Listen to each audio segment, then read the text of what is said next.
The talent pool in wrestling right now is so high, it means that great performers are going to slip through the cracks and not reach the heights they could.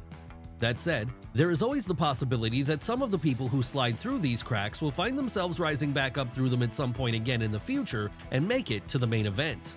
But just who are the biggest cases of potential top guys that are currently awaiting their chance to shine? Well, that's exactly what we're going to be looking at right now, starting with Johnny Gargano. Now, we all know Johnny Gargano has it in him to be the face of a brand. After all, following successful indie stints in places like Pro Wrestling Guerrilla, Dragon Gate, and Evolve, he was able to rise all the way up to the top of the mountain in NXT during the late 2010s by becoming a world champion. Hell, even to this day, there's a strong case to be made that his years-long program with Tommaso Ciampa represents the high watermark of the developmental brand creatively. And part of the reason that this period was so successful was because he was just so believable as a main event player. Sadly though, since joining the WWE main roster in 2020, things haven't worked out so well for Johnny Wrestling. No, despite Triple H now overseeing the show, he's still yet to break through to that top guy role. Why is this? That's hard to say, to be honest, as it's not as if the game isn't aware of his talents, and it's not as if his size should be a hindrance to him in the modern day. We guess it's just a case of the current management structure not feeling like the Gargano-Ciampa feud is something that can be replicated on the main roster, or that we're just slowly building up to that point and haven't gotten there yet. Whatever the reason, the reality is that since joining the WWE main roster, the Cleveland native has stalled compared to the highs he competed at on NXT. But as we said a moment ago, this can all be changed if Triple H decides to pull the trigger on a big singles run for Johnny at some point in the future. All he has to do is give him some great opponents like a Seth Rollins or a Gunther and let him do his thing, and we've no doubt that fans will take to him and his underdog babyface ways, much in the same way they took to Sami Zayn in 2022. Of course, if this happens though, Gargano is going to need a generational rival to keep him on top of the card. And luckily he has just that in our next subject, Tommaso Ciampa. Yes, at this point the careers of Johnny Gargano and Tommaso Ciampa are so closely intertwined, it's impossible to separate them. Seriously, untangling their legacies would be like trying to untangle those of Kevin Owens and Sami Zayn, or that of Bret Hart and Shawn Michaels. And that's an impressive feat considering the fact that they didn't actually start partnering until they both found themselves on the NXT roster in 2015. Once they did though, magic happened very quickly. And that was why when Ciampa eventually turned heel on his newfound best friend, it hit big.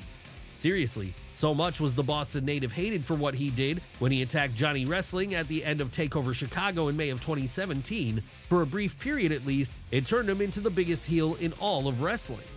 All he had to do back then was simply walk out to the ring and the boos would drown out any other sound. So it's clear to see that he could pretty easily be a main eventer on the WWE main roster should the opportunity arise. Like with Johnny Gargano though, this opportunity to reach the top has yet to happen for Tommaso. No, instead of him playing the dastardliest villain in the entire industry like he did in NXT, he's now been turned babyface once more as he's reformed DIY. And sure, this is a nice spot for him as it gives him regular TV time on a weekly basis, but it's far from the ceiling when it comes to what he's capable of, as we've all seen what he can do in that top heel role. Will he get that spot before all is said and done? Again, it just comes down to whether or not Triple H thinks it's a good idea. Sure, it might seem like a slam dunk that the game would want to give one of his NXT alumni such an opportunity to shine on the biggest stage. For the time being, though, the Blackheart will just have to continue plugging away in the tag team division, there doing his best to be seen in matches against the likes of the Bloodline and the Motor City Machine Guns. Hell, he can also show his skills against another popular tag team in WWE right now, a tag team made up of two men, one who we'll get to in a moment, and one who we want to focus on right now. Someone who also has the potential to be a future main eventer if the stars should align the right way, Austin Theory. That's right, we're talking about a man who was able to score a pinfall win over John Cena at WrestleMania 39. And while this was a huge positive for Theory at the time, he unfortunately found himself falling further down the card soon after this. Sure, you could argue this was simply a case of giving him too much too soon, as it was Vince McMahon who first gave Theory the big push, arguably before he was ready for it. And if we know one thing about the latter days of Vince McMahon, it's that once he decided to push someone, even if they weren't ready for it, he'd continue to do it long after the fans rejected it.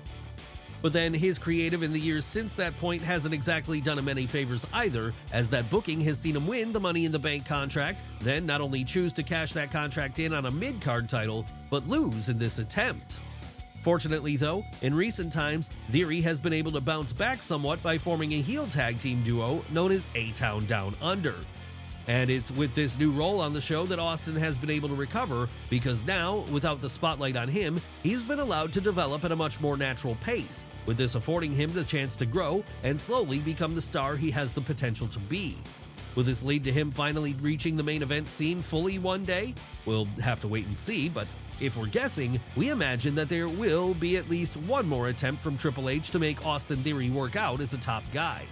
And if it does work, it'll be vindication for the Georgian, as he'll be able to look at all of his detractors in the eye and tell them that he always had it in him to be a main event player.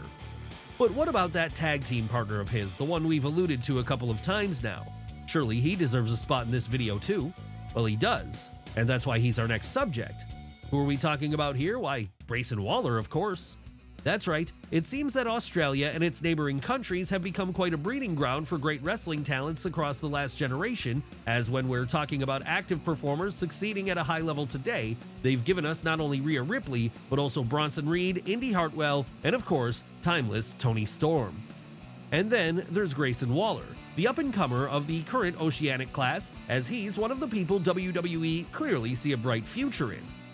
But then why wouldn't they? Because with his easy-to-boo character and his great mic skills, he's already drawn many comparisons to The Miz, one of the most enduring and long-lasting stars WWE has ever created. And that was just for his work on NXT alone, the place he first rose to prominence during the early 2020s. Since 2023, though, the Sydney native has left the developmental brand behind and instead has moved up to the bright lights of the main roster, the very place where he currently shines today as one of the main event-level acts of the company's future. Sure, he might currently be a tag team act, something which has never been hugely focused upon in the Fed, but as we've seen in the past with people like Bret Hart, Shawn Michaels, Edge, or Jeff Hardy, being a successful tag team act can be a great ticket toward a big-time main event run somewhere down the line. And if and when WWE decides to pull the trigger on going all in with Grayson, he's going to give it everything he has as he tries to turn himself into a legend on that same level. Will this be as a heel or a babyface? The former, we expect, as his character is far better suited to this. That said, we can see a world where A-Town Down Under breaks up as a result of Austin Theory turning on his partner, with this making Waller the hero of the situation. Yes, we can't completely discount the possibility that as time goes on, the former WWE Tag Team Champion will become a big-time face. And while that would certainly be a turn-up for the books, it wouldn't be the first time a natural heel was pushed in more of a heroic role, as we've all seen The Miz himself fill this role at points throughout his career. Whatever side of the alignment chart he ends up falling on, however, the reality will likely be the same, and that reality is that WWE is going to make a hard push for Grayson Waller, main event star, as the 2020s progress. We could certainly see him getting a run with one of the world titles, just as we could see the same fate awaiting our next subject, another future main eventer, Montez Ford. Yes, while he has been a success in the tag team division for many years now, it's long been obvious that Ford has all the potential in the world to be a singles superstar. Yes, being a tag team act is never really going to get you into that true upper echelon, and to really break out as a main event force, you're at some point going to need to go solo. So when it comes to Montez Ford then, if his future really is as a top star, he will eventually have to part ways with Angelo Dawkins and go it alone, whether this happens in a mutual way or not. And once he does, we see it being a quick rise to the top for him. Yes, it's entirely possible that by the end of the decade, we'll be looking at Ford as either a World Heavyweight Champion or a WWE Champion, someone high priority enough that they'll be picking up wins over the likes of Cody Rhodes and Roman Reigns, possibly even in WrestleMania main events. But what about our next subject? That being none other than Charlie Dempsey. Come on now, anyone who's seen Dempsey's recent work on NXT as a member of the No Quarter Catch crew will be all too aware of how skilled he is, with his mat work being amongst the best of any young performer in the world. But that's a part of his craft he's always had a leg up on, as very early on in his life he was learning the best way to do things from his father, William Regal. So when it came time for him to sign on the dotted line with WWE as part of their NXT UK brand, he was more than up to the task of breaking out there in a big way. And that's exactly what would see him later make the jump over to NXT in Florida, where he currently resides, improving his game every day as he waits for his inevitable main roster call-up. So when that call-up finally happens, he's going to wow a whole new audience with what he can do there, as we could see him put on bangers with the likes of Sheamus, Andrade, or Gunther. That's right, there's absolutely no reason Charlie Dempsey won't be a major player in WWE for years to come, with it seeming likely for him to win several titles over the course of his career, both in the mid-card and maybe even the main event. The reality is that Charlie is likely to be a serious player in WWE as time goes on, but what about one of his potential opponents we mentioned a moment ago? Doesn't he deserve another run in the main event? Yes, and that's why he's our next subject, the one, the only, Sheamus. Yes, while Sheamus has already been a main eventer in WWE on a couple of different occasions, he's recently tapped into something altogether new about himself in the last few years, with this gaining him a whole new appreciation from the modern-day WWE audience. And this has seen there be a lot of calls for him to be once again pushed into that main event spot, as now, with a reinvigorated in-ring style that wouldn't seem out of place in the strong style environment of New Japan, there's no telling what he could do if he was given another chance on top. Hell, we could see him defy all expectations and become someone who really excels with another run with the world title on Raw. No, we don't expect this to be a long-term thing if it happens. After all, Sheamus is now 46 and is dealing with a history of injuries which are going to bring his career to an end sooner rather than later. But given what he's shown us ever since his 5-star classic against Gunther at September 3rd, 2022's Clash of the Castle gave him a total second win, he could very easily be a main eventer for a few more years before he finally decides to hang up his boots once and for all.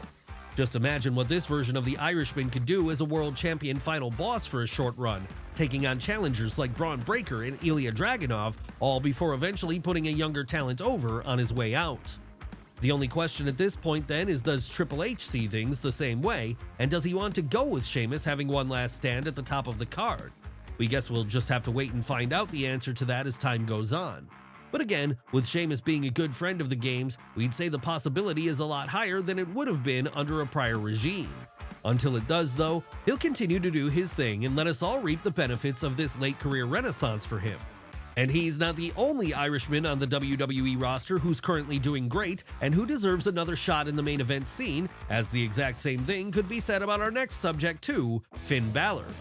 Of course, if things had worked out just a little bit differently back in 2016, then we wouldn't have to make this claim, as back then, after spending a very successful run over in Japan as the first leader of the Bullet Club, and then an equally as successful run in NXT as their longest reigning world champion ever, Finn would be called up to the main roster that summer and immediately have the rocket strapped to him when, on night one, he pinned Roman Reigns clean in the middle of the ring.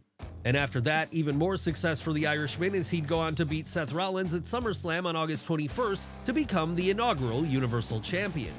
Sadly though, it would be in that very same match that Balor would get hurt when a buckle bomb from the Architect caused him to tear his rotator cuff. And because of this, the very next night he'd be forced to vacate the belt he'd only just won. But at least now that he was an established main event guy, as soon as he returned from injury, he'd be right back in the chase for Raw's top prize, right? Well, unfortunately no, because by the time he'd returned, the boss had moved on to other superstars. That's right, just like that, Finn Balor's main event run was over, as he instead spent the next few years milling around in the mid-card. Hell, at one point, he'd even be sent back down to NXT to refresh his character. And while this did allow him to have something of a creative rebirth and introduce the Prince character, it was also a sign of just how far his star had fallen. Fortunately though, Finn's spot on Raw has improved dramatically as of late, with him now being a key member of the Red Brand's biggest stable, the Judgment Day. Will this eventually see him return all the way to the top of the card? We can only hope. Sure, it hasn't happened yet, as he still mostly serves as a tag team act, but with Triple H surely seeing the possibilities in him going up against the likes of Gunther, Braun Breaker, and CM Punk, potentially in World Heavyweight title matches. And he's not the only former NXT star currently working on Raw who deserves his chance to prove himself against the top guys of the brand, as the same thing applies to our next subject, Pete Dunne. After all, it isn't like he's not already proven himself capable of carrying a brand on his back. Sure, NXT UK might have been a much lighter weight to carry, but when he was riding high there as the WWE United Kingdom champion for a full 685 days back during the late 2010s, he was shouldering that weight with ease. And the same could be said about his time in NXT proper in many ways too, as while he was never the face of the division there, he always delivered when it counted. Sadly though, upon being called up to the main roster in 2022, the Birmingham native has found himself facing some tough times, as this was when he'd be rebranded as Butch, a character which was basically, what if Scrappy Doo became a wrestler?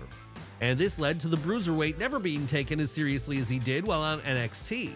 Fortunately though, ever since Triple H took over, he'd revert back to something which was closer to his old NXT character, even if he was still going by the name of Butch. Of course, as time went on though, even this name would drop away, and he'd go back to being Pete Dunne once more. Sure, you could argue he's not been able to reach his full potential yet even under the game, because as it stands today, he's not had a shot at the main event scene. Rather, he's mostly been milling around the mid-card with the rest of the Brawling Brutes or the New Catch Republic, either getting into multi-man feuds with the likes of the Judgment Day or taking on his former partner Sheamus. That said, Pete Dunne is still young, only 30 in fact, so there's plenty of time for him to rise up the card further and finally break through the glass ceiling into the world title picture. And if he is able to do this, it'll add a whole new breath of fresh air to the WWE main event scene, as his style is pretty unlike any others there when he's allowed to be himself fully. Who knows, if Pete ever makes it to the main event scene of WWE, maybe he'll even find himself going up against our next subject at one point. A man who once seemed like a shoo-in for such a spot, but for one reason or another is yet to get there. Yes, we're talking about Karrion Kross. That's right, it's not like Kross hasn't shown an ability to get over to a high level before, as in places like TNA he rose all the way to the top. And even in the WWE system, while in NXT, he'd become that brand's world champion on 2 separate occasions. Unfortunately though, thus far his time on the main roster has not met with the same levels of success. Why is that? Well, at least in the first instance, his failure to get over with fans cannot be blamed on himself, as during his initial main roster run in 2021, his entrance and manager Scarlett were taken away from his presentation, and instead he was given a questionable-looking mask to wear instead. Needless to say then, not long after that, Karrion Kross would part ways with WWE, but in 2022, once Triple H took over as head of creative, he would return. And this time, he'd be given a much better character to work with, as it was basically the same character as he'd been playing in the first place down in NXT. Even then though, Kross has yet to fully breach that main event scene in WWE, with most of his work over the last couple of years continuing to be in the mid-card. But if the stars align in the right way, this could always change in the future, as we've already seen that Triple H has been willing to go with him as one of his guys before. All he needs is the right opportunity, and we could still yet be talking about the big man as a World Heavyweight Champion on Monday nights. Someone who can carry the belt down to the ring proudly, while the rest of the Final Testament backs him up in all of his defenses. Of course, we hope the same amount of success comes for everyone we've looked at today though, because between them, they're all wrestlers who have the potential to be so much more, with them all hopefully going on to become future main eventers.